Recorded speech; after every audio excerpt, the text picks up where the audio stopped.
Hello, everyone. My name is Nicole Wellwood, and I co-authored the book, The Boy Who Moved Christmas, alongside Eric Walters and art by Carol Liu.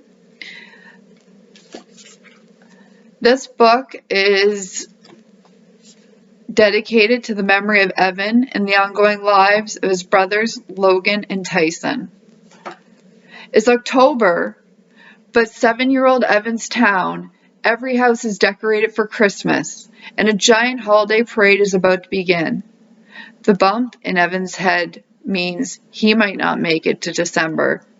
So all his friends, family, neighbors, and thousands of strangers have moved Christmas just for him. Evan is delayed to see the trees, the lights, and even snow, but he's a little worried that the parade might not be complete. How will Santa know he needs to visit so early? Will it even feel like Christmas without Santa there? Now at 7 years old, these were questions that Evan asked me every single day leading up to the parade. He couldn't understand why there was so much love being spread. Every single day he was getting hundreds of cards from around the world wishing him a Merry Christmas. It was a miracle, to be honest. So when Eric Walters approached me to do this book on Evan's last Christmas, it was a true honor because I knew that in ways it would keep his legacy alive in so many ways, and also it was a story of hope, and it would lead into questions for families about death and about believing Christmas and how people can come together in such a tragic time, but then yet make it such a magical time in the same note. I'm now going to read a word from Evan's mom. My name is Nicole Wellwood. I was blessed with 3 wonderful children.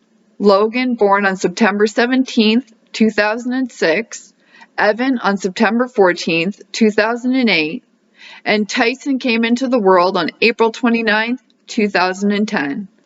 While this story is about Evan, in many ways it's about our whole family, and how the impact Evan had on us, our town, and on people around the world. Like a stone dropping into a pond, the ripples spread far, but they were strongest at the center, and the center is our family. It all began so simply.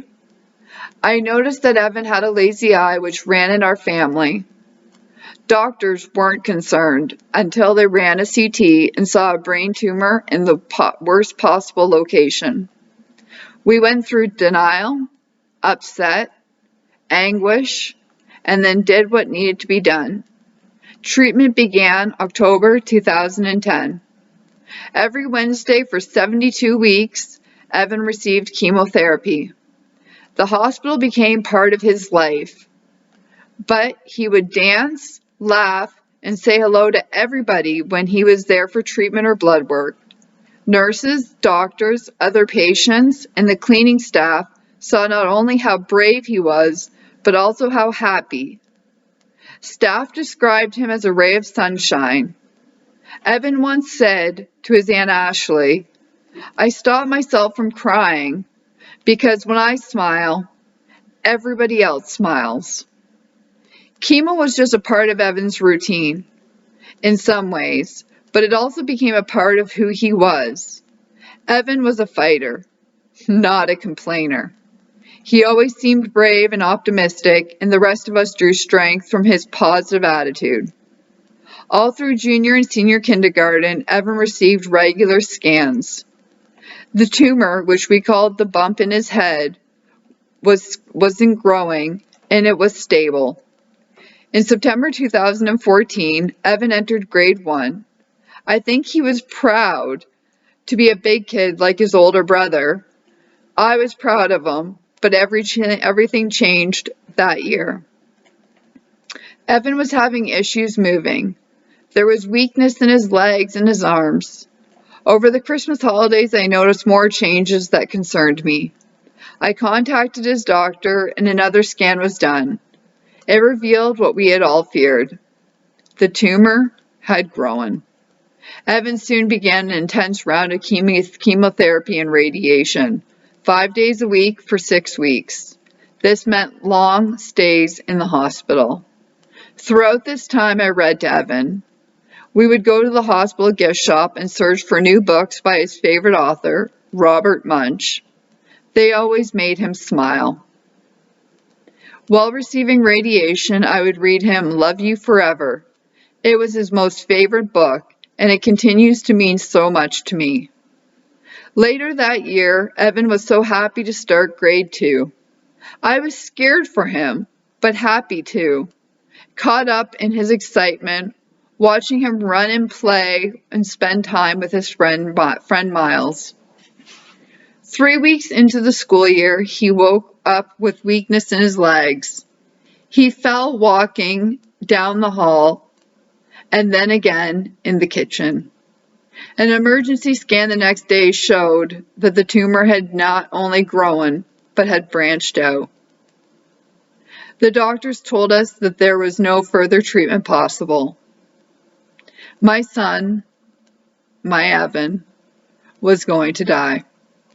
Nothing that had come before could prepare me for those words. Evan's doctors had always been supportive and honest with us. They explained the chances, but somehow you always think your child will be the one to overcome the odds. Maybe because he'd already overcome so much. I just hoped he'd overcome everything. Evan had always been a fighter, and I had learned to be a fighter too. He had always been an optimist, and I had learned to be an optimist. Now there was no fight left and no hope. They told me that his time left could be as short as a few weeks or as long as a few months, but that the end could be marked with significant problems. They told us that if Christmas was important, we should plan to celebrate it much earlier than December 25th. I think the only thing that kept me moving forward during those weeks were my children. They all needed me, and I needed to be strong to help Evan through this last stage of his life. The counselors at the hospital suggested we make a wish list of things Evan wanted to do. His wish included eating at his favorite places, seeing Hotel Transylvania 2, going on the 4D SpongeBob ride, and visiting Niagara Falls, and having one more Christmas. Our family planned to have Christmas on October 19th, 2 weeks after the terminal diagnosis. With that plan in place, we went off to spend the weekend at Niagara Falls. But my cousin Shelley had another idea. On October 14th, she delivered flyers to our neighbors and to local businesses requesting they put up Christmas lights and decorations 2 months early. What followed was unbelievable. Soon, the entire town of St. George, known as the Friendly Village, became the Caring Village. Lights were strung up everywhere. Police, paramedic, and fire departments became involved. Evan became an honorary police officer, paramedic, and firefighter. People from far away decorated for Christmas, and then they decided for Christmas to come early, Santa Claus and his parade had to come early too. The idea caught on like wildfire. Requests to enter floats in the parade came from everywhere, including the United States. As the number of floats soared to over 250, organizers had to start turning down entries. It could have been bigger than the Macy's Thanksgiving Day Parade in New York City. On October 24th, 10 days after the flyer was first sent out, the parade took place. My family, Evan, and his brothers sat on chairs in front of our house. The lawn was covered with snow specifically made for the day. Float by float passed as we watched and waved. Then, as Santa's sleigh passed, Evan, the man in red, invited Evan up to ride the rest of the parade at his side. Thousands of people lined the parade route. They waved and cheered and called out Evan's name. He waved and smiled. He was happy, and he made other people happy. I'll never forget how a whole town came together to help make a dream come true for one little boy. Throughout the town, across the country, and even internationally, people opened their hearts to make his last wish come true. Evan died peacefully in my arms at 5:45 a.m. on December 6, 2015, in the Stedman Hospice in Brantford.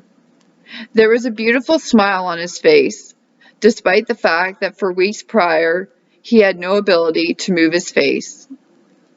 He died in peace and with happiness. His nanny, Grandpa Lyle, and his great-grandparents, Nana and Papa, were at his side. His room was filled with yellow and blue minions. There was a pin-up board filled with cards from around the world, like Australia, India, Belgium, Bethlehem. You name it, there were cards everywhere. Evan always loved reading and being read to. I picture him looking down, reading this book over my shoulder and laughing and giggling the way he always did. And that's exactly what I do believe. I believe Evan is a big part of this story, and I couldn't be more blessed to have Eric Walters write this story alongside me to capture such an amazing night, a night that showed just how amazing humanity is and how dreams do come true regardless of how old you are, really. I was even shocked, and still to this day, it feels like it was a dream come true, like something right out of the movies. We couldn't have asked for a better Christmas. And the end of Evan's book, it sums it up very, very, very well. Evan could hardly believe his ears. Officer Ken helped him to his feet and towards the float. As the rest of the family climbed up and sat down beside Mrs. Claus, Officer Ken helped Evan into the sleigh. Evan hesitated at the top. "It's okay," Officer Ken said. "Come on up," Santa said as he offered Evan a hand. "I've got you." Evan took his hand and with help from Officer Ken settled in right beside Santa. "Okay, Rudolph, time to go," Santa called. The float started again. From street to street they traveled with Santa. Evan saw people smiling, their eyes sparkling. "Everyone is so happy to see you," Santa said, Evan. Just then someone called out, "Merry Christmas, Evan!" Santa looked down at him. "Seems like they're more excited to see you, pal." Evan's smile got even bigger. It was Christmas. Christmas in October. Christmas for Evan. It had been a long day. Evan was barely able to keep his eyes open as his mother put him to bed that night. She was happy to see him happy. As she kissed him goodnight, she bent down and whispered in his ear, "Evan, I'm so glad you could have another Christmas." "It wasn't just another Christmas," Evan answered. "It was the best Christmas." And for our family, it was the best Christmas. Memories were made, and that's exactly what you need to take from this book, to cherish each moment you have with your family and to cherish each memory you make. This shows how incredible love goes and that when people come together, amazing things happen. And to never give up, to always reach out to those in need. Evan is just one of many children across Canada that are facing childhood cancer. And we also have created Evan's Legacy to raise funds for research into pediatric brain cancer for rare forms of cancer like Evan's, to give children like him a fighting hope. Thank you so much for allowing me to do my presentation on this book. It has been my privilege to talk to you about Evan. I know that you would absolutely love him if you got to meet him. I know many that met him still to this day talk about him, and I know many that didn't even meet him, still reach out to me and explain to me how he has touched their lives or affected them. So, even to this day, Evan's legacy lives on in so many ways. And I am blessed to be his mother. And I'm blessed to continue his legacy. And I'm blessed to have this book with Eric Walters and to share it with you all.